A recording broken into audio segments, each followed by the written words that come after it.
Welcome to Cocina Valencia. Bienvenido a La Cocina Valencia. Today we are making best butter cookies. This is a family favorite recipe that I inherited from my sister. These cookies are rich with lots of creamed butter and frosted with powdered sugar frosting. We always looked forward to these every Christmas. And now I use them, the same recipe, for all other holidays.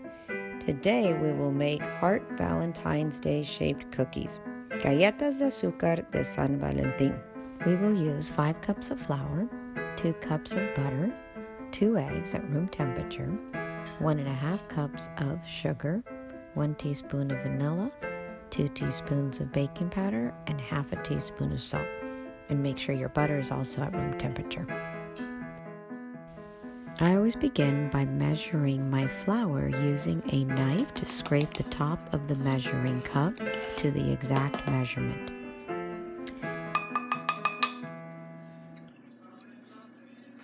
Now, let's add our dry ingredients together and whisk them. We start with the baking soda and then the salt and whisk together. We whisk a few times and we are ready to begin.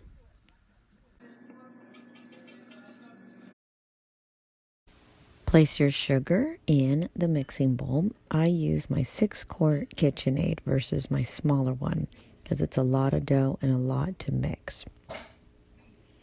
Unwrap your butter and place it with the sugar in the mixing bowl. Make sure that your butter is at room temperature. It makes a big difference. Go ahead and start and let it mix. Continue mixing and increase the speed. You're looking for a light and fluffy texture as the butter and sugar come together. And you should smell a very nice cookie smell as it comes together. Do not overmix it though. It's very easy to overmix it, so you need to watch it carefully.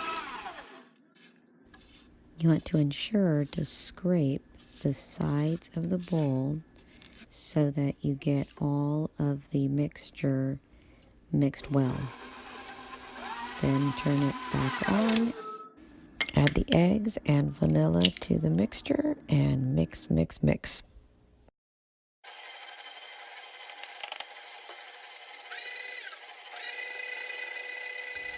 So remember not to overmix. And we want to just make sure that our vanilla and our eggs are nicely incorporated. And we'll continue to mix until we're ready for the dry ingredients. And we start adding our dry ingredients 1 cup at a time. We don't want to add all of the dry ingredients all at once. So we slowly add in 1 cup at a time.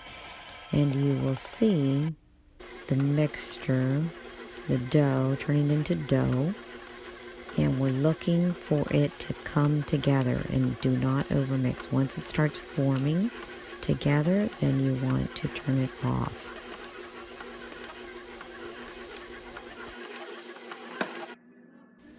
This is starting to look perfect. Make sure to scrape off any flour that's on the paddle and mix it into the mixture. And I think we are set. It looks good and ready to roll. Give it one more quick mix and that is ready. Now take a bit in your hand to make sure it forms a ball. And we're going to get ready to roll it into 3 separate discs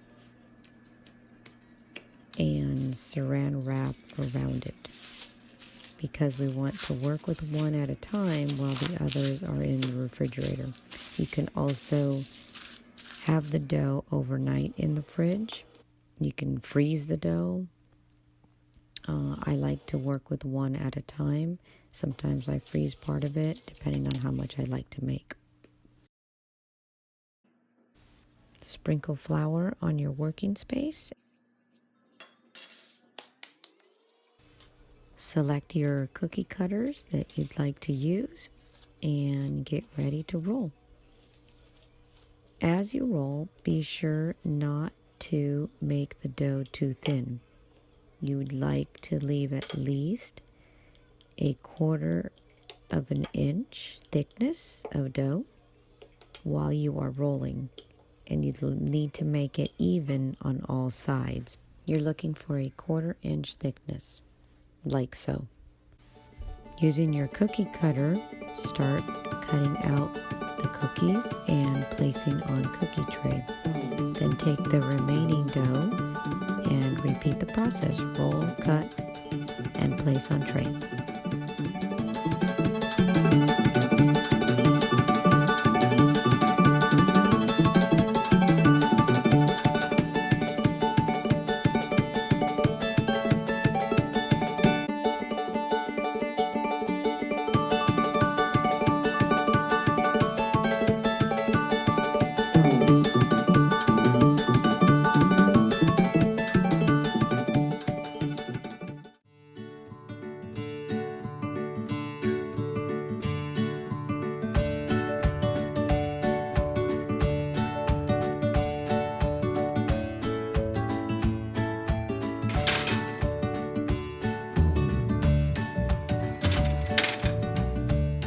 Beautiful, nicely done. It is beautifully baked with a light color and not brown, just the way you want them.